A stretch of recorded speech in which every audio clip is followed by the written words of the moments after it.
होली का त्योहार आता है तो हमें प्रहलाद की कहानी भी याद आती है। इस होली पर ये उपाय करें, होलिका दहन में ये दान करें, होलिका दहन में ये डालें अग्नि में तो आपके घर में खुशियां आएंगी। ये सब कुछ बताने के लिए आज मैं आपके पास नहीं आई हूं। कितना अनशेकेबल फेथ था उस बच्चे में जो अपनी बुआ की गोदी में बैठ गया अग्नि के बीच। कितना विश्वास था उसको अपने ईश्वर पर, कितना विश्वास था उसको अपने खुद पर कि उसके ईश्वर उसको बचा लेंगे। और होलिका, जिसको ये अग्नि में ना जलने का वरदान मिला हुआ था, उसका घमंड भी साथ ही साथ चूर हो गया। तो हमें ये शिक्षा मिलती है कि नेगेटिविटी पर हमेशा पॉजिटिविटी की फतेह होती है। लेकिन किस पॉजिटिविटी की फतेह होती है? क्या वो पॉजिटिविटी कर्महीन होती है? नहीं। एक छोटी सी कहानी के साथ आज मैं आपको होली की शुभकामनाएं देने वाली हूं। कहानी में दो मित्र होते हैं। कहानी में जो पहला मित्र होता है वो अपने पास एक बगीचा उगाता है। बगीचे के फूलों की, बगीचे के पौधों की वो बहुत ही अच्छी परवरिश करता है। समय पर पानी देना, समय पर खाद डालना, जरूरत पड़ने पर कीटनाशक डालना। अगर सूर्य की रोशनी नहीं पड़ रही है तो गमलों का हेर फेर करके उसको इधर उधर रख देना ताकि उस पर सूरज की रोशनी पड़े। इतनी अच्छी परवरिश जैसे हम अपने बच्चों की करते हैं। इतना देख भाव देखकर उसको अपने मन में कभी कभी गर्व महसूस होता था, कभी कभी खुशी महसूस होती थी कि वो अपने पौधों की कितनी ख्याल रखता है, कितनी सेवा करता है, कितना परवाह करता है अपने पौधों की। साथ ही साथ दूसरे घर की दीवार में वो अपने दूसरे मित्र को भी देख रहा होता है। उसने भी वैसे ही एक बगिया का निर्माण किया होता है। उस बगिया में उसने बहुत खूबसूरत फूल बगीचे उगाए होते हैं। लेकिन वो सिर्फ जरूरत पड़ने पर ही पौधों के पास जाता है। पौधों को जितना चाहिए होता है उससे थोड़ा सा कम ही रखता है।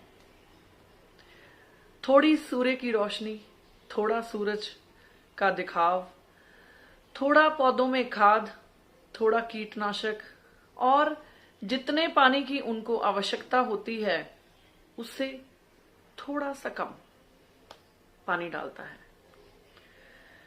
दोनों मित्र बहुत ही बेचैनी से अपने बच्चों का, अपने पौधों का बड़े होने का इंतजार कर रहे होते हैं। जो पहला मित्र होता है उसके घर में खूबसूरत फूल, फल, बहुत ही प्यारे पंछी, तितलियां आने लगती हैं। उसे देखकर मन ही मन उसके अंदर गर्व की भावना आती है कि उसने कितनी सुंदर परवरिश दी है, उसने कितना सुंदर ध्यान रखा है अपने पौधों का, कि उसके बगीचे में रंग बिरंगे फूल, रंग बिरंगी तितलियां, पंछी चहचहा रहे हैं, बहुत ही सुंदर फ्रूट्स आ गए हैं उसके बगीचे में।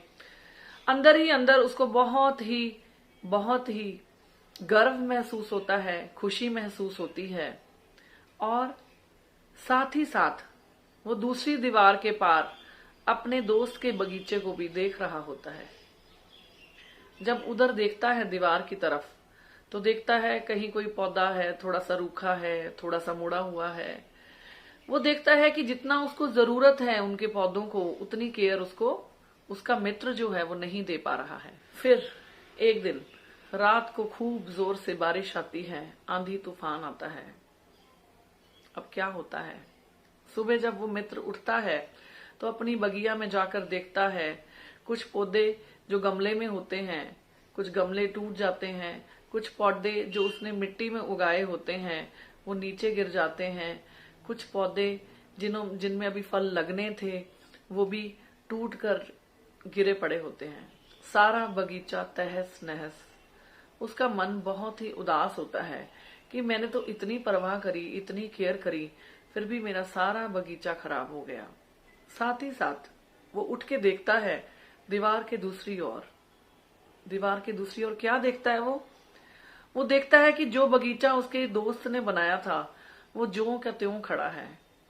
अब उसको बहुत हैरानी होती है कि इसके बगीचे में तो कोई नुकसान ही नहीं हुआ। उत्सुकतावश वो अपने दोस्त के पास जाता है, साथ वाले मित्र के पास जाता है, पड़ोसी के पास जाता है और पूछता है उससे कि मेरे दोस्त, मेरे कुछ सवाल हैं, क्या तुम उनका आंसर करना जरूरी समझोगे? तो उसका दोस्त कहता है हाँ बताओ। वो कहता है कि मैंने जितनी पौधों को जरूरत थी उतनी उनकी केयर करी, उससे ज्यादा करी, उनको इतना प्यार दिया, इतनी परवरिश करने में उनकी मदद करी, उनको बढ़ने में फूलने में उनकी सहायता करी, और आज मेरे साथ देखो क्या हुआ।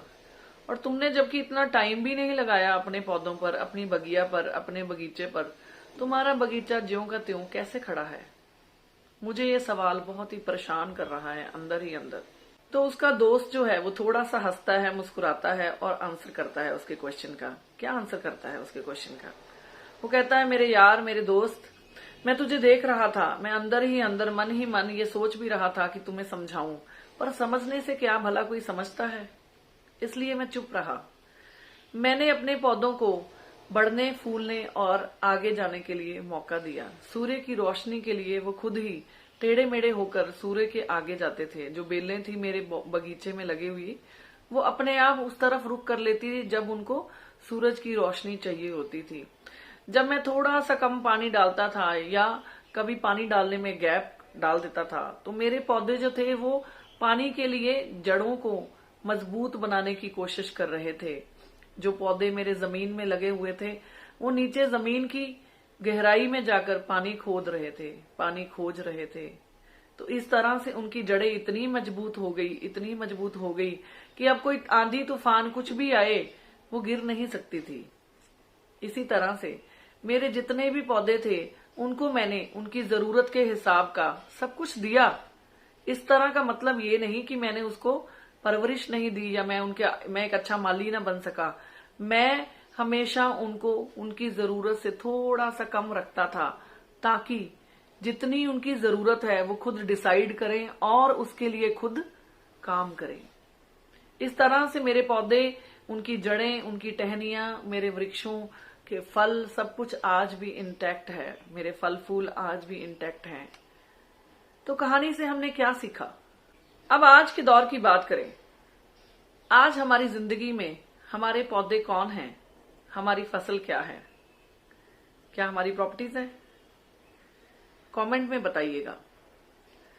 हमारी फसल, हमारे पौधे, हमारी आने वाली जनरेशन्स हैं, हमारे बच्चे। तो क्या हम अपने बच्चों को एडवर्स सिचुएशंस में फाइट करने के लिए सिखा पा रहे हैं? क्या हम उनको थोड़ा सा कम देकर उनकी जड़ें मजबूत कर रहे हैं?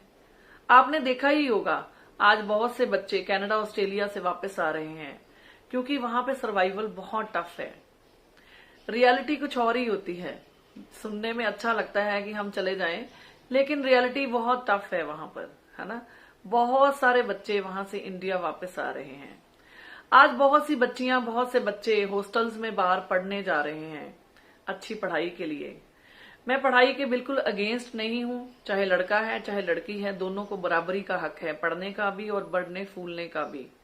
लेकिन क्या हम अपने घर में अपनी बच्चियों को अपने बच्चों के बराबर, मतलब अपने लड़कों के बराबर बराबरी दे पाते हैं?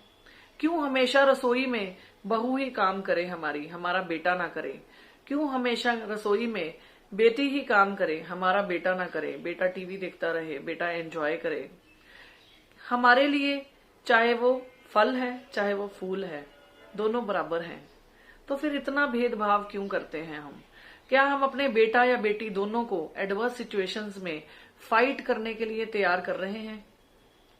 अरे 2 रोटी बनाना, अपने खुद के कपड़े धोना, अपने लिए खुद का काम करना, क्या इससे हमारा बेटा नौकर बन जाएगा? या क्या इससे हमारी बेटी नौकर बन जाएगी कि हम उससे काम नहीं करवाते?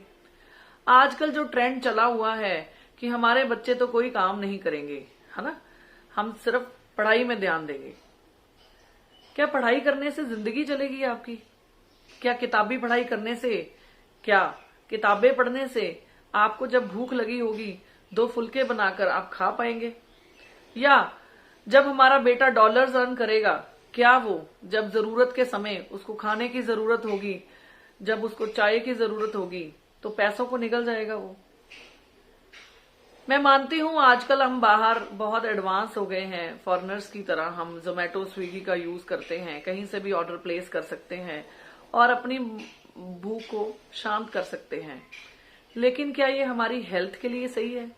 क्या ये हमारे बच्चों की हेल्थ के लिए सही है? हमारी खुद की थिंकिंग जो है फाइनेंशियल इंडिपेंडेंस की तरफ जा रही है। हम वेस्टर्न कल्चर को फॉलो करते करते ये भूल गए हैं कि हमारे इंडियन कल्चर में खाने का भी महत्व बताया गया है कि जैसा खाओ अन्न वैसा हुए मन। क्यों हमारे बच्चे हमें बुढ़ापे में आजकल भूल जाते हैं? क्योंकि हमें जब उनको सींचना था अपने प्यार मोहब्बत, अपनी डांट, अपने खाने से, अपनी पुचकार से, हमने वो वक्त उनको नहीं दिया। मैं इंडिपेंडेंस के खिलाफ नहीं हूं, ना ही फाइनेंशियल ना ही self independence. Self independence means you are dependent on your self only. आप पैसे के लिए किसी के ऊपर डिपेंडेंट नहीं है, आप खाने के लिए किसी के ऊपर डिपेंडेंट नहीं है। आपने कुछ भी करना है अपने लिए, अपनी ग्रोथ के लिए, आप डिपेंडेंट नहीं है। That is called self dependence, that is called independence. तो क्या हम अपने बच्चों को ऐसी परवरिश दे पा रहे हैं? जरा गौर फरमाइएगा। लड़की को भी भूख मिटाने के लिए खाना चाहिए और बेटे को भी खाना ही चाहिए, तो फिर क्यों ना हम अपने बेटा बेटी दोनों को खाना सिखाएं? क्यों ना हम अपने बेटा बेटी को फाइनेंशियल इंडिपेंडेंस के साथ साथ अपने ऊपर कैसे निर्भर रहना है वो सिखाएं, ताकि कहीं भी बाहर वो जाएं उनकी हेल्थ पर बुरा इफेक्ट ना हो बाहर का खाना खाकर। मैं आपकी स्पिरिचुअल होस्ट और आपकी दोस्त डॉक्टर मीनाक्षी। क्या इस होली हम ये प्रण ले सकते हैं कि हम अपने बच्चों की परवरिश पर काम करेंगे? हम अपने बच्चों को इतना मजबूत, इतना साहसी बनाएंगे कि वो किसी भी होलिका से लड़ जाएं, किसी भी होलिका से डरे ना, अग्नि में बैठ जाएं और सही सलामत वापस बाहर आ जाएं। अगर आपको मेरी ये कहानी, मेरा ये उत्साह, मेरी ये परवरिश की बातें और सुनने का मन करे तो आप कमेंट में बताइएगा। Wishing you a very very happy Holi which comes with unshakeable faith and love in your family. Thank you so much.